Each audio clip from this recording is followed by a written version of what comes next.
Hello, and welcome to another episode of the Her Business Podcast. I'm Susie, CEO at Her Business, and your host. And I don't know about you, but I have a serious love-hate relationship with social media. Some days I'm on a roll, I'm enjoying what I post, I'm liking seeing what others are doing, I'm comfortable on video, and then other days I am left staring at my phone without any creative ideas for the content that I want to make and really hating it all. Because let's face it, social media can be intimidating. As small business owners, however, there is a lot of pressure to show up online. How much of yourself should you share? How do you use it to market your business without sounding too salesy? How often should you post? And importantly, what should you post? Sometimes it can feel like you are on this never-ending treadmill of content creation, engagement, and figuring out whether any of it is actually working. And honestly, this is something I've struggled with. And I've had those moments of staring at the screen, thinking, what am I even supposed to say? Wondering if anyone is going to see what I'm posting. And I know I'm not alone. So many members of our community deal with the same problems, which is exactly why I wanted to bring Erika onto the show. Erika McInerney of McInerney has spent over 28 years in marketing, helping small business owners like us demystify social media and use it in a way that actually feels authentic, natural, and is actually effective. She's all about ditching the overwhelm and focusing on what actually works, like building real connections and aligning your social media strategy with your business goals. So on this episode of the Her Business Podcast, we are busting social media myths. We're strategizing for engagement with our social media, and we're learning how to sell authentically online with Erika. So, ready to dive in? Here we go. Hey, Erika. Hi, and welcome to the show. Thank you so much for having me. I'm excited to I'm excited to have this chat too. We love talking about marketing, and you know the ins and outs of many types of marketing, but I want to specifically talk about social media. And again, specifically for small business owners. Most of the women who listen to this show have small businesses, and you've worked with countless businesses in your community, running workshops, showing them the power of social media. What do you believe is the biggest misconception about social media and its role and use for small business owners? Yeah, look, there's so many things that I want to say. But the one thing that I really am finding difficult to deal with at the moment is this misconception that you need to be in it, on it all the time. And I think there's a lot of people in that social media, I guess, coaching advice space that are really promoting that and really pushing that because it's pushing their agenda. So I think one of the biggest misconceptions is that it's good for your business to just post. So creating, 365 days of content in a 3-hour session and then just pushing that out there, and that just showing up is enough. That to me, that's an absolute no, particularly for small business. So I think that sort of churn and burn, I think that idea that we have to be in it, on it all the time is really taking small business owners away from core business. And it's also taking them away from building trust and community. And better than anyone how important that building that trust and building that community and that connection with your customers is. So I love it. I always like a contrarian point of view, and you're absolutely right. There's a lot out there about how it should be done.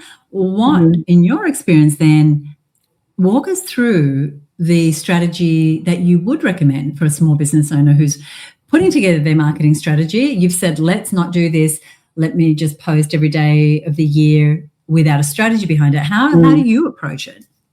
Yeah, look, I'm hesitant always to give very generic advice, but I guess the biggest piece of advice is to have a strategy. So I would always begin with a business plan. You should have a business plan, right? So taking that business plan and looking at those goals, at those milestones that you need to get to, and then asking yourself, how can I use a tool like social media to achieve those goals? I think that's really important. Sometimes that's missed. So what are my goals? how am I going to achieve them? And then I would always move on to audiences. Who's my target audience? Who are my existing audience? Like, who are my existing customers? I think we don't spend enough time really looking at who our customers are and getting into their heads. Why are they purchasing from us? Why are they signing up for our services? Part of that strategy should include any insights that you can get. So make sure that you know how to get to and that you know how to read your insights. So if you have a website, if you have social media, whatever it is, find out how and why and where all of that stuff is. I'd probably add into that strategy something around key messaging, spending time developing your key messaging is really important. Your value, the value that you offer, the benefits that you offer, so that you have those on hand all the time. Whenever you're talking about things, whenever you're creating content, you're always kind of circling back to the value that you offer, because that's going to help people make a decision to purchase from you. I think we tend to overcomplicate things and that's one of the drawbacks of being on social media all the time, is you get sick of hearing yourself say the same thing over and over again, but nobody else is getting sick of it. And so we overcomplicate our messaging. Look at budget. A lot of people think that social media is free, and to a certain extent it is. But the thing that you pay with is your time and your energy. So I would plan to budget. So if you were just starting out and you didn't have any money to spend, I would sort of put into my plan some of those key milestones, those sales targets, and then I would reinvest a percentage of my of that money back into marketing, whether that's paid ads or someone to help me, or something like that. I mean, I could go on all day, but the one thing that I think also that people need to have is an engagement strategy as well, because just posting is never going to be enough. You really need to be engaging. You need to be visible. You need to be nurturing. You need to be going out and pushing and pulling people back to you. You can't just kind of schedule everything and then walk away and hope that they find you. All right. You said amazing things, lots of them. So obviously this is great because it shows the depth of your knowledge. And I just want to pick apart a couple of these things. Firstly, I love that you started with who is my ideal client and really understanding who that is. So I want to pretend like I'm a small business owner. I've come to McInerney and I've said, I hate social media. It's not working for me. What do I heard that you can help me. What do I do? And so you've said, firstly, you need to understand your ideal client. Then you need to understand what your messaging is. Then you need to think about your audience. So take us through perhaps the process that you take a new client through in starting to build a strategy. I think that would be really useful. Yeah. Great. So the first thing that I do is I actually walk through a bit of an audit with them. So we look at what they're already doing, and we also look at their business. And because I find that a lot of people don't necessarily have a social media or a marketing problem. Actually, what they have is a disconnect between their marketing and the actual products and services that they offer. So we go looking for clues. Is the website hard to use? Are you getting negative feedback for a particular thing? Is postage taking too long? Is shipping too expensive? We go and we sort of pick apart all of these things just to see what we can find. And also I like to go through that process to find the positives and the value and the benefits that you offer, because you don't always just get negative feedback. You quite often get really positive feedback. And I think sometimes people take that positive feedback in those Google reviews and go, thank you so much. But they don't take it in, and they don't realize when people say the same things over and over again, that's actually the value. That's a benefit of working with them or buying from them. And something they could be incorporating into their front-end messaging. Yeah, and so then we just sit and we usually nut out looking at goals, looking at what they need to achieve, looking at or talking about their existing audiences, what their target audiences are, what the opportunities are.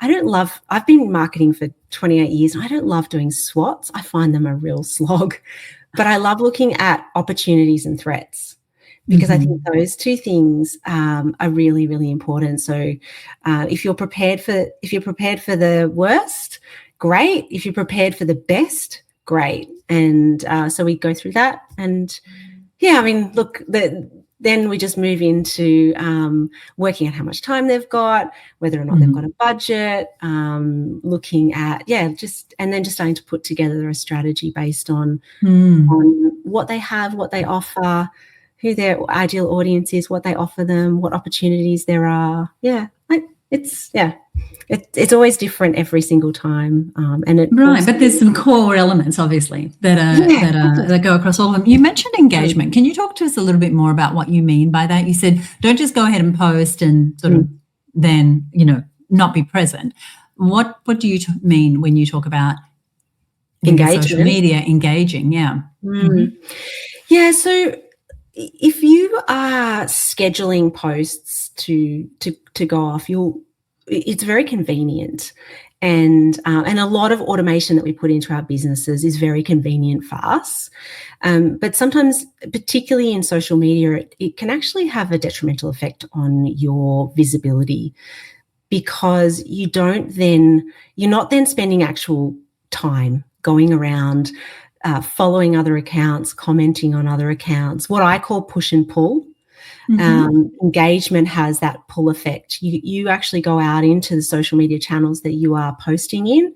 You look at the hashtags that you're using. You look at the topics. You see what other people are doing, and you comment, and you send messages, and you make friends, and you initiate collaborations, and you network.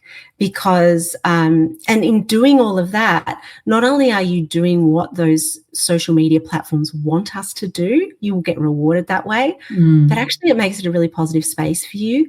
And if you flip it and you always think about social media as social networks, then it starts to fall into place, because none of these channels are a broadcast tool. And if you start to think it's just you broadcasting, you just won't get that feedback. So yeah, go out, pull people back to you. And look, in saying that, I know that sounds like you're going to spend a whole bunch of time that I told you that you were going to save by not posting every day, but it's definitely possible to schedule time to do that, and whether it's 10 minutes in the morning and 10 minutes in the evening, or however much time you have, as long as you're being strategic about it, you can really make a difference to your visibility and to those connections that you're making. But you say something really important, and it's called social media. They're called social networks. And when we are broadcasting, and I think so many of us fall into that, it's like, what am I going to say? How am I going to say it? How am I going to generate a lead? How am I going to put them into a funnel? How am I going to ask for the sale or book the discovery call or whatever it is? But you're saying, have some of your strategy be, how do I actually make these connections? How do I build these relationships? How do I create community inside of these social networks? And I don't think that's voiced enough. So I really, really appreciate you bringing that to the fore. And like you said, I mean, that's probably a better use of your time than going blast, blast, blast, blast, blast. Here's what I've got to say. How important am I? Yeah. I agree. And if you could only, if you thought you had a certain amount of time each week, then I would dedicate some of that obviously to content creation or to posting content. But I would most definitely, I always recommend that people have a certain amount of time where they are doing those activities that are actually going to bring people back to them, because Instagram is not a website. And so unless people aren't searching for you, they've got to come across you. So if you're being a little bit strategic about how you connect with people and how you network with people, it's good business sense anyway. And we tend to hide behind our phones and hide in our offices these days, instead of going out to networking events. And even retailers in a strip, they sort of avoid each other and think that they're in competition with each other. But actually, if they all banded together, they could be much, much stronger, and they could bring more people to that retail strip. So yeah, I really encourage people to stop saying media and start thinking networks, because once you connect with one person, you have the opportunity to connect with their little network, and then you can grab one more, and then that's their network and their network and their network, and it just has that really nice way of increasing your visibility quite quickly. So good, so good. One of the things that I wanted to ask, which is still along these lines, but we can spend a whole lot of time building networks and making connections, but as business owners, ultimately at some point we need to ask for the sale. So how do you recommend people balance those two things, building the relationships, getting the connections, and then making the sale? Do you take them offline? Do you put them in a newsletter?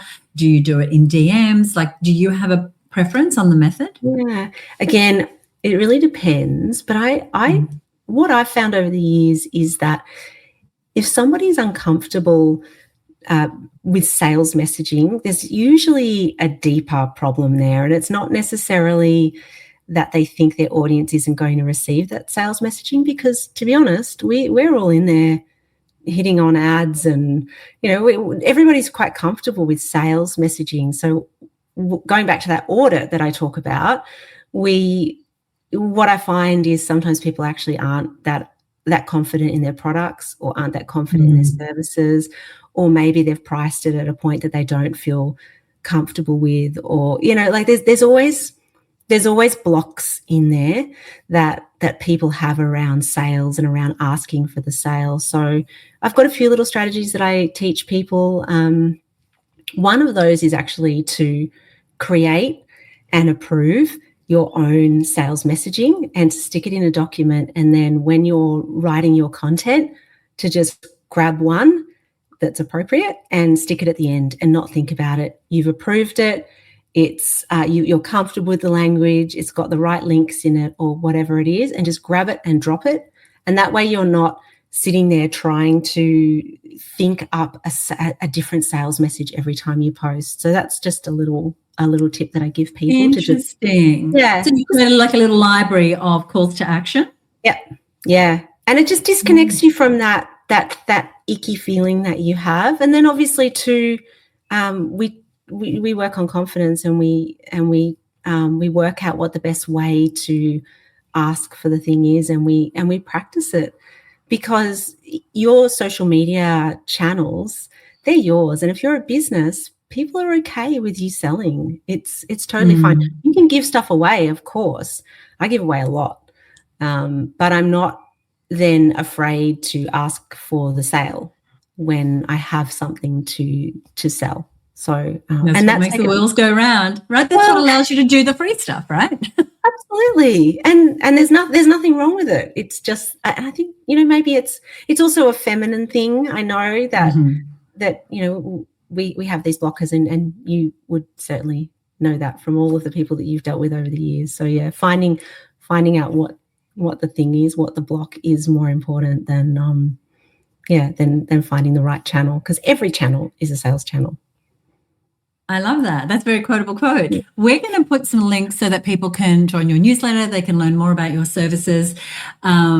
We have a tagline here at Her Business, and being a Her Business Network member, you would know it. It is do what you love every day. And so I'd love to know, what does a day in your business look like where you feel like you are doing what you absolutely love? My most favorite thing to do is face-to-face workshops. And I love them. I get so much energy from people, and I've done so many over the years. And then when everything moved online and I started doing webinars and things, I was finding myself really drained and just depleted, and I couldn't work out what it was. And then as soon as I got back into a room with people again, I realized that I'm one of those people who my batteries get charged from other people. So the best days for me are ones when I'm actually out, away from my desk, and out just talking to people. So that's what I love doing. I love it. Well, let's make sure we give people some details of where they can connect with you in that way. Erika, is there anything you'd like to leave us with? Look, just sometimes your marketing problem isn't that you're no good at social media. Sometimes you don't have a social media problem. Sometimes you just haven't connected. I call it a bowl of noodles. Sometimes you just haven't kind of connected everything together, and everything's a mess. And when everything's a mess, you don't feel confident that it's working properly. So I would say, just do a little bit of tidying up, and you might find it increases your confidence a little bit more. I don't know if that made sense, but yeah. It did. Bowl of noodles. I got stuck on the bowl of noodles. I don't know. That sounds great. Yeah. Thank you so much for joining me. Thanks for having me. If there's one thing I'm taking away from this conversation, and there are many things, it's the reminder from Erika that social media is social first. It's not just about posting the most or making the perfect edit. It's about connecting, building trust, and creating a community of people who really want to see you doing what you do. And I think it's really easy to let ourselves become stressed out about social media, because the nature of the algorithm does require constant maintenance and effort and paying attention. But that shouldn't have us forget that there are real people on the other side of those likes, of those views. There are people who really resonate with what you have to say. There are people who appreciate what you're doing, and there are people who will want to work with you after seeing how you show up online. I absolutely loved having Erika on the episode, and I hope you enjoyed it too.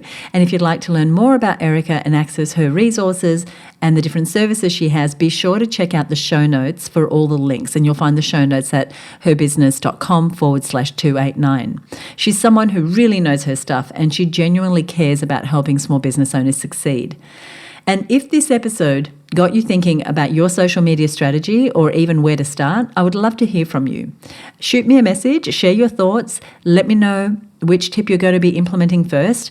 You can write to me at podcast@herbusiness.com, or you can DM me over on Instagram. You'll find us at @herbusiness.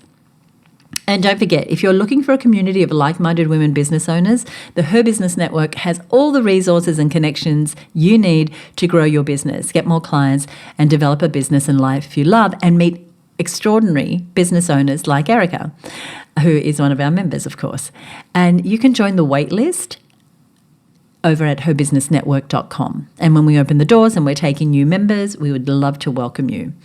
So join us for the next episode of the show for more inspiring stories and lessons for successful female entrepreneurs. We've got some great guests coming up. We've got some other episodes where I'm diving deep into some sales and marketing strategies. I love doing this show for you, and I appreciate you listening and sharing the show with your friends.